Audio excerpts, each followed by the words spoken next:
আমি এখন আছি সরাসরি সেই হুগলি জেলার তারকেশ্বর, একদম কেশব চক মাঠে, যেখানে সরাসরি দেখালাম সেই হুগলি জেলার, যেখানে হুগলি জেলায় 23টা জেলার ভেতর হুগলি জেলা থেকে কিন্তু কলকাতা, আমরা যেমন কলকাতা প্রেস ক্লাবের মেম্বার, আর আমরা দেখেছি হুগলি জেলা বিশেষ ভাগ ফুটবল প্লেয়াররা কিন্তু হুগলি জেলা থেকে উঠে এসেছে।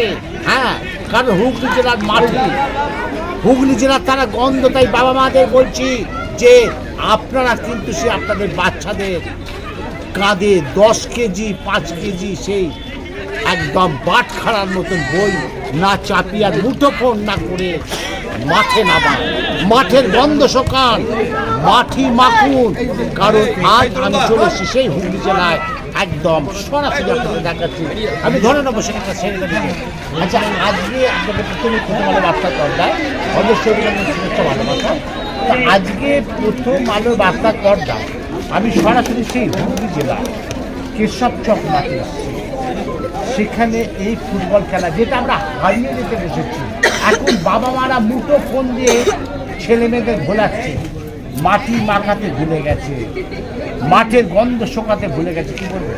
আমরা সেই সংস্কৃতিকে ধরে রাখতে পেরেছি এই কারণে যে আমরাও এককালে আমরা ফুটবল খেলেছি, এবং সেই ফুটবল খেলার যে স্বাদ এবং তার যে বাস্তবতা সেটা আমাদেরকে ভুলিয়ে দেয়নি, আমাদেরকে মনে করিয়ে দিয়েছে আগামী পুরনো দিনকে, যেখান থেকে আমরা পেয়েছি সংস্কৃতি, সভ্যতা, শিষ্টাচার, নিয়ম শৃঙ্খলা।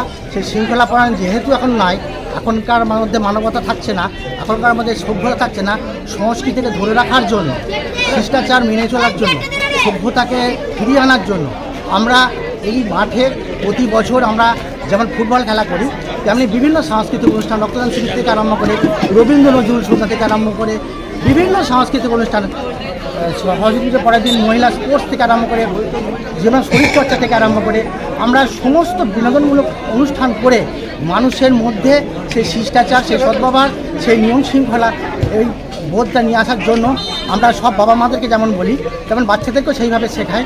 আমরা শেখাতে চেষ্টা করছি যে সভ্যতা ফিরে আসুক, সভ্যতা যেন বিবর্তন না হয়, সভ্যতা যেন হারিয়ে না যায়। এই কলিযুগ মানে কলহের যুগ, এই ঝগড়াঝাঁটি বা অশান্তির যুগ, এই ঝগড়াঝাঁটি বা অশান্তির যুগটা যেন না ফিরে আসে। আমরা চাই একটা সুস্থ পরিবেশ তৈরি করতে, সুস্থ নিয়ম শৃঙ্খলা দিয়ে সুস্থ সমাজ তৈরি করার জন্য আমরা বদ্ধপরিকর।